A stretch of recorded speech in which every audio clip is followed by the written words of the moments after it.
मैंने कुछ भी नहीं लिया है। झूठ मत कहो मुझसे। सच कह रही हूँ करीम साहब, मैंने किसी चीज को हाथ तक नहीं लगाया। तो फिर मेरे रूम में क्या कर रही थी? सादिया, आराम से बात करो। आपके कमरे का दरवाजा खुला था तो मैं बस ऐसे ही चली गई और आपके ड्रेसेस देखने लग गई, बस और कुछ नहीं। तुम्हारी तलाशी लूंगी और अगर नहीं लेने दोगी तो पुलिस को बुलाऊंगी।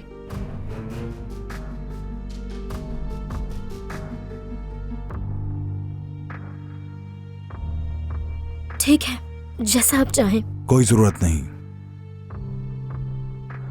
नसरीन, कोई तुम्हारी तलाशी नहीं लेगा, समझी? तुम ऐसा करो, अपनी अम्मी के पास जाओ। नहीं नहीं, ये कहीं नहीं जाएगी। इसने चोरी की है मेरे रूम से। करीम साहब, मेरा यकीन करें, मैं सच कह रही हूँ, मैंने वहां से कुछ भी नहीं लिया। मैं सिर्फ इनके खूबसूरत ड्रेसेस देख रही थी। ठीक है नसरीन, ठीक है, तुम जाओ फौरन।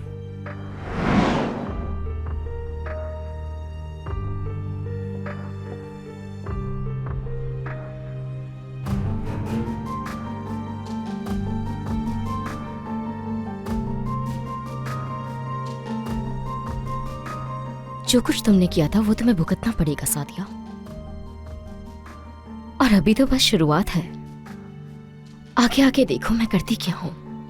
तुम्हें अंदाजा भी नहीं कि तुम हर उस छोटी चीज के लिए भी तरसोगी जो कभी तुम्हारी हुआ करती थी।